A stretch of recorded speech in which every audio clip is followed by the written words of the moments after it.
Everybody. How great to see you. I'm really very glad you're here. I'm Rita Hickman, and I help women who feel like they're out of control of how they feel. I help empathic women get control over their emotions. I help them get control over their reactions to their triggers, and I help them create really healthy, happy, peaceful relationships that are exciting and adventurous. I help them connected with themselves, and I help them learn the skills to really be happy and to get a few steps ahead of the game so that they can really shape kind of the life that they want. And I've worked a lot with people who have been in narcissistic relationships, so I understand this stuff pretty down to the ground. And I run across a lot of empaths, and I love them. They're so much fun. Mostly empaths work with me. And the topic that's come up a lot lately is how empaths end up in toxic relationships, toxic romantic relationships. And one of the reasons is because empaths feel things, they feel what's going on around them. And when you spend your life feeling things, you usually end up having fun feeling things. And you end up meeting people or connecting with people or making choices that let you feel, that puts you in the middle of a story. My mother was a librarian, my sister's a librarian, my dad's a teacher, I've got a family full of teachers. And there was always this thing about diving into a story because I could feel all the ups and downs and the waves that would happen. Or when I look out into nature and I see a bird fly, my body feels it. I can feel the bird flying as if I'm flying, or I can feel the squirrel running across the ground as if I'm running across the ground. That's what an empath is like. We feel things, we feel the stuff in our environment. And so many people look at empathic women and they start calling them things like codependent, or they tell them they have all this PTSD, or they tell them that they're too sensitive.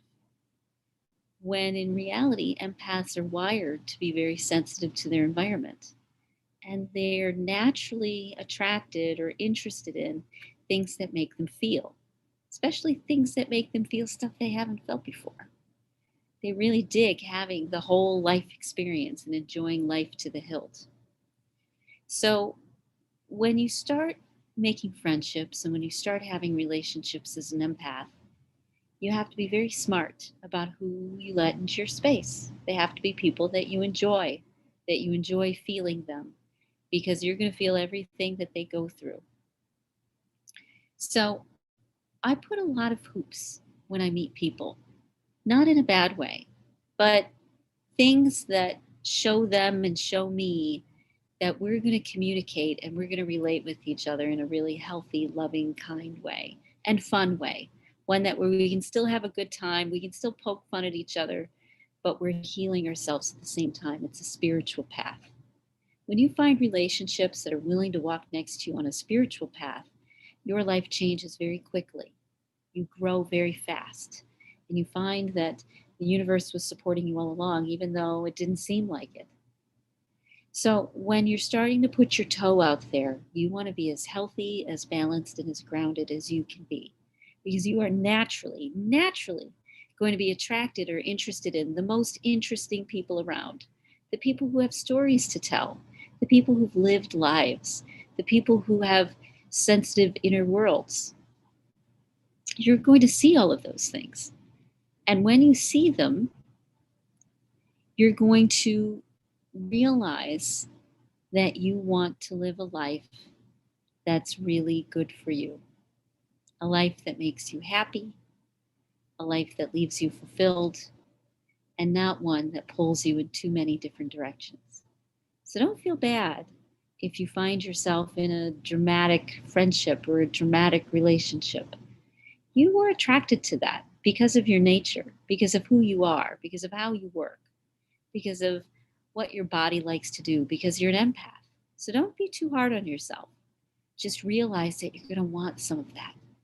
You will love living life in an adventurous, exciting, interesting way.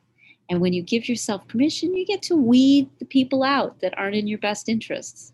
You stop judging yourself for being who you are, and you start loving yourself for who the best version of yourself is. And that's who you need to be looking for. Someone who can see you in your best light and help you see you in your best light. Because when you get the support you need from people who keep your mind awake and alive and interested and creative and open without pu- constantly pushing all of the drama, you realize what you can really achieve as an empath, and you can pretty much save the world. So with the right partner, you'll be able to do just about anything. So your job is to find the right partner. And when you find the right partner, then it's to help other people find their peace and happiness too. So I hope you have a great day. I hope that gives you a little bit of guidance. And I'll talk to you tomorrow. Bye.